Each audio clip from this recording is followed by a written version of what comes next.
Kris Sims is here. She's our BC director, and I want to check in with her on all the floods and mudslides. It's interesting. We often sort of discuss the policy aspects of what we're doing beforehand. But honestly, Simmer, I haven't talked to you for a few days, and every time I do, I ask, that mountain above your house, is it still up there? How are you doing? Like, honestly, just on a human level, how are you doing? We're doing okay so far this week, knock wood. A couple of weeks ago, it wasn't so great. We were getting just a ton of rain. And even for this area of BC, which gets a lot of rain, it was a disaster. I mean, there were mudslides, rock slides, all of the highways into and out of town were broken or they had rocks all over them. There were 2,000 people trapped here. And you're right, we actually physically live up on the side of a mountain ridge, and there's a big chunk of it above our house. So it is pretty unnerving. But as of right now, we've had snow, but we haven't had a lot of rain in the last like 2 days. So that's a good thing. But yeah, we're nervous, but generally okay right now. All right. So it's funny. We're pulling back the curtain a little bit here. Usually we just talk about personal or policy stuff. We're talking about personal. I remember Scott Hennig, our CEO, I think he was messaging you at like 2 a.m. to see how you were doing the first day. I don't know, maybe I'm a bad person, but I wasn't as worried about you. I was like, Simmer's got like a bunker full of canned goods. I think you'd be all right. So just because it's interesting, how prepared were you personally for something like this? We were pretty well prepared. We not as much, of course, I always want to be more prepared. We probably had about 2 months worth of food. The one thing I did find that I should have had more of was bottled water, because once the power goes out, the pump doesn't work. And if the pump doesn't work, you can't get water.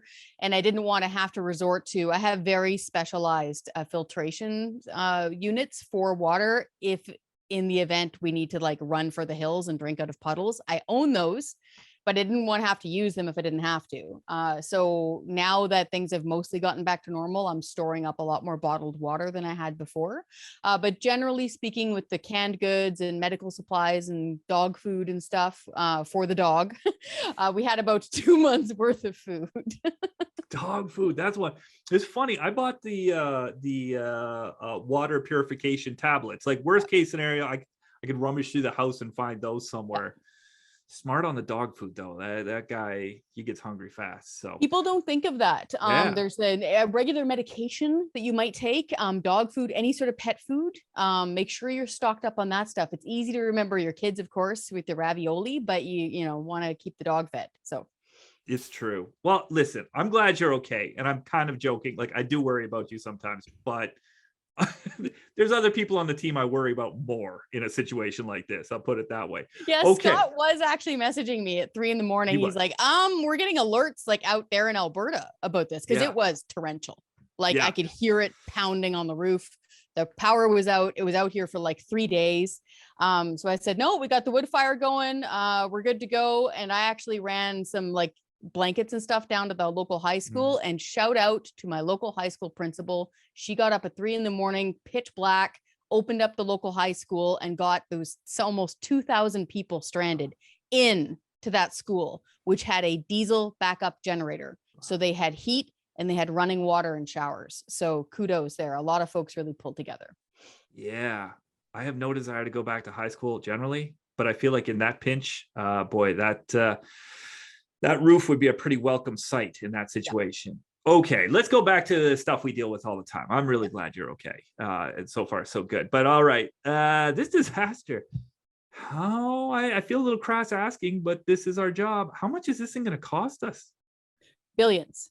They don't know how many billions, but billions. Right now, unfortunately, our current premier has got a health issue. And so we have an interim premier, Mike Farnworth, and longtime politician. He's usually in charge of public safety. They asked him straight up, how much is this going to cost? He visibly blanched, like the blood drained from his face. And all he said was a lot, billions. We don't know how much it's going to cost yet. To give you an idea, we have 4 major highway routes running through the southern part of British Columbia. All 4 of them are squeezed through the town of Hope, where I live, by these huge mountain passes and really deep river valleys.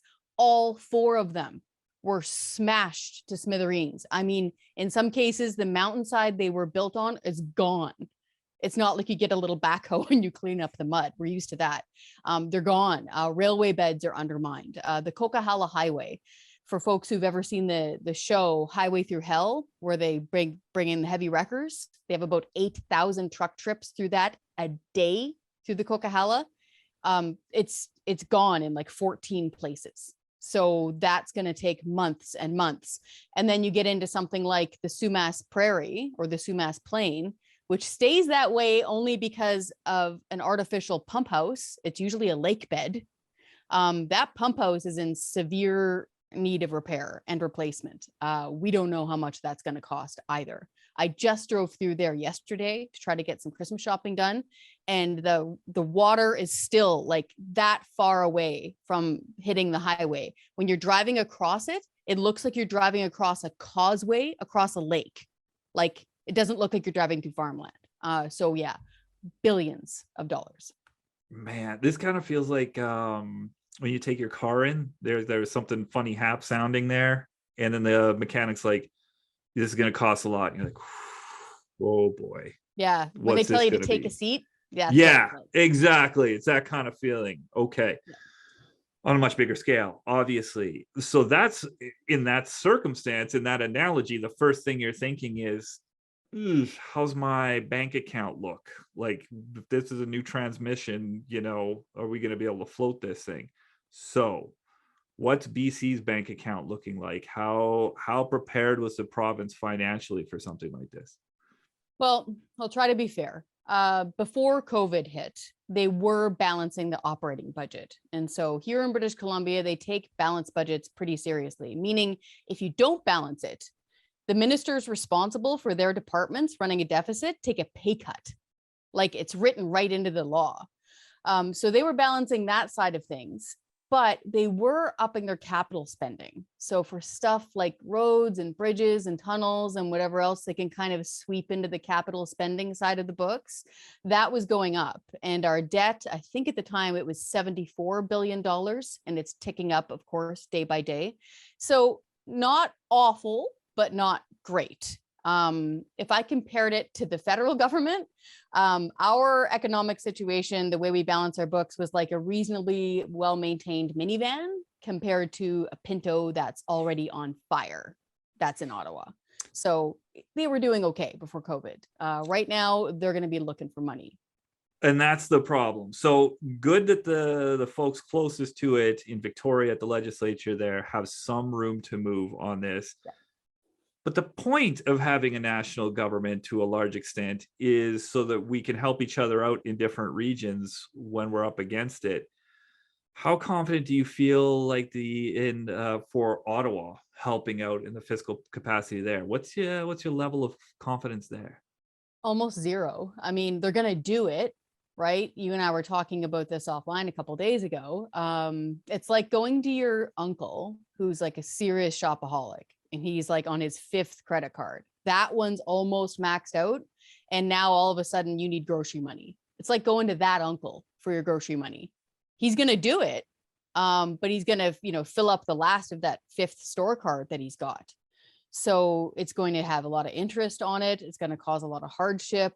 This is not free money, as they say. And so, yeah, the feds will give them money, but it all comes from taxpayers, and all of it's going to have interest on it. And so this is where it's really upsetting when you see really dumb, wasteful decisions being made in Ottawa, and our bridges are gone, our highways are gone, cattle farms and chicken barns are underwater. People have died. People have lost their homes. That's when it really matters to be able to have that money ready and not to be glib for a rainy day. This was the rainiest of days. And they've been spending money on like the Mission Cultural Fund that like flies chefs around the world. It's just absolute fiscal irresponsibility in Ottawa. And that's where it really stings, when you see what's happening to the province around you, and you want the people to get the help they need, and you try to look up to the higher level of government, and they're just not competent. They're not good fiscal managers. We'll get it, but it's going to cost people.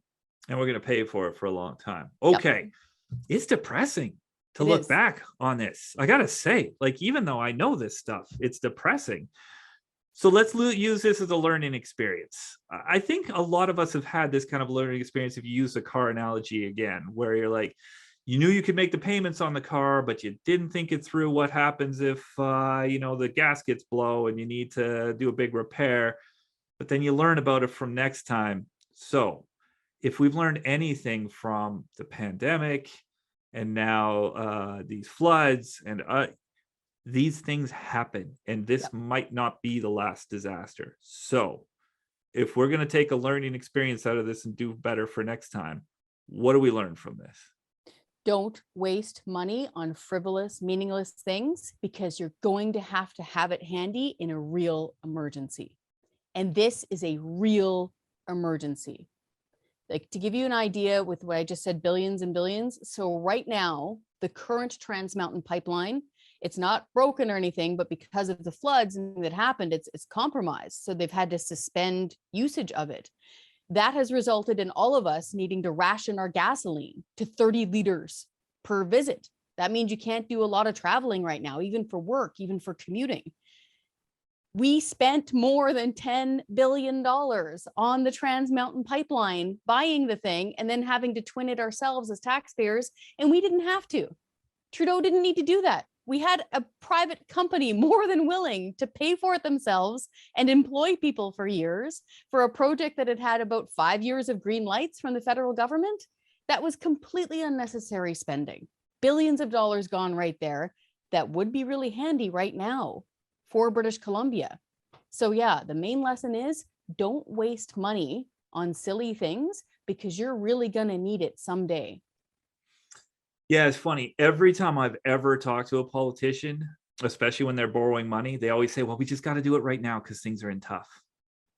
Buddy, it's not always in tough. We've just been through some of the best periods in Canada's history in terms of economic performance. Now we're up against it.